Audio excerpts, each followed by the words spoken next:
Dans le film, il y a une comédienne qui doit se suicider dans la pièce. Elle dit, moi je peux pas jouer ça, le suicide c'est haram, je ne jouerai pas ça. On lui dit, mais c'est de la fiction, c'est pour de faux. Et elle menace de partir et Georges il tient tellement à son projet qu'il dit, d'accord, ok, c'est bon, elle se suicide plus, on change l'histoire, on n'en a plus rien à faire.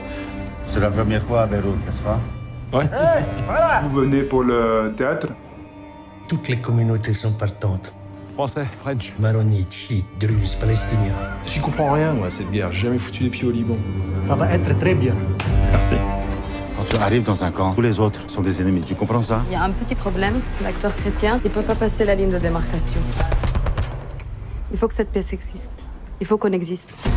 C'est l'histoire de Georges, qui est un metteur en scène, qui part monter Antigone d'Anouilh à Beyrouth en 1982 pendant la guerre civile, avec cette idée dingue de réunir des comédiens et des comédiennes de communautés différentes et de mettre un peu la guerre en pause pendant 2 heures, le temps d'une représentation. Ils venaient tous, comme dans le film, de communautés différentes. Certains jouaient d'ailleurs des personnages venant d'une autre communauté que la leur. Notamment Manal, qui joue l'actrice qui doit interpréter Antigone. Elle est libanaise, elle a travaillé en France beaucoup, mais elle est retournée vivre à Beyrouth. Elle nous disait souvent, non, ça c'est pas juste, ça, non, un Libanais dirait pas ça, ou je vois pas pourquoi lui qui est druze, il dit ça. Alors c'est un regard important pour nous, parce qu'elle avait une vigilance là-dessus, assez salutaire, je pense, pour le film. Est-ce que, comme votre personnage Georges, vous n'y comprenez rien à cette guerre? J'y comprends pas grand-chose, encore maintenant, bien que je m'y sois intéressé pour le film, mais pas avant le tournage en tout cas. Je voulais arriver à Beyrouth avec presque les mêmes interrogations, les mêmes questions que mon personnage.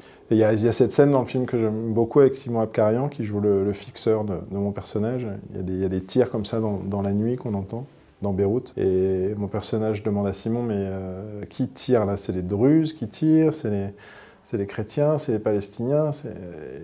Et Simon répond, bah, c'est le Liban qui tire sur les Libans, quoi.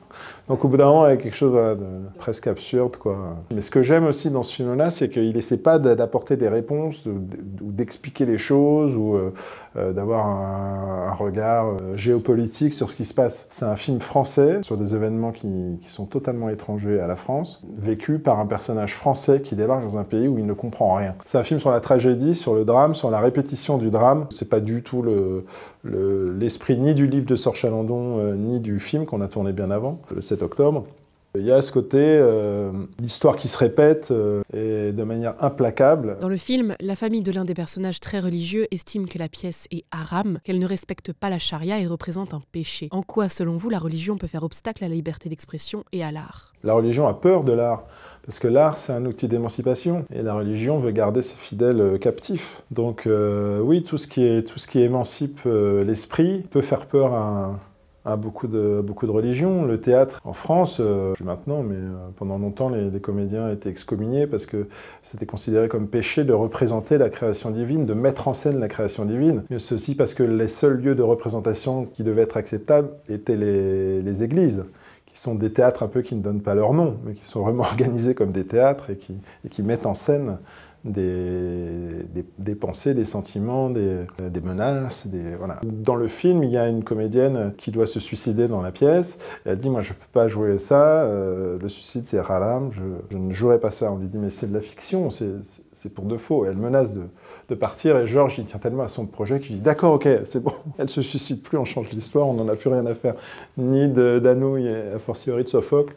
Ok, elle ne se suicide pas, il n'y a pas de problème, mais il faut rester, il faut rester. Ce film, c'est un peu le théâtre qui vous rappelle. Est-ce que les planches vous manquent encore plus après ce film? Je suis parti de la Comédie Française, mais je jouais jusqu'au mois de mai, je jouais Cyrano de Bergerac, donc c'était il n'y a pas si longtemps que ça. Donc oui, mais j'arrêterai, je ne pense pas arrêter le théâtre, sauf le jour où j'aurai plus assez de mémoire ou plus assez de jambes, mais le génie français, j'y suis très sensible. Quand je suis rentré à la Comédie Française, c'était aussi pour avoir accès à des œuvres qui, pour moi, illustrent ce génie-là, quoi. Cyrano.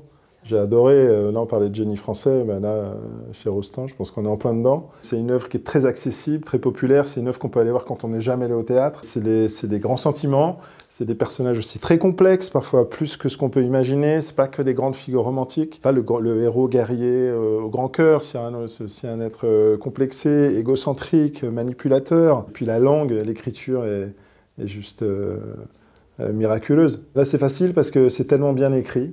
Franchement, c'est des textes qui vous font voler. Personne ne vient vous interrompre. Vous posez le pied sur scène, c'est parti pour 3 heures d'alexandrin, et là, vous flottez.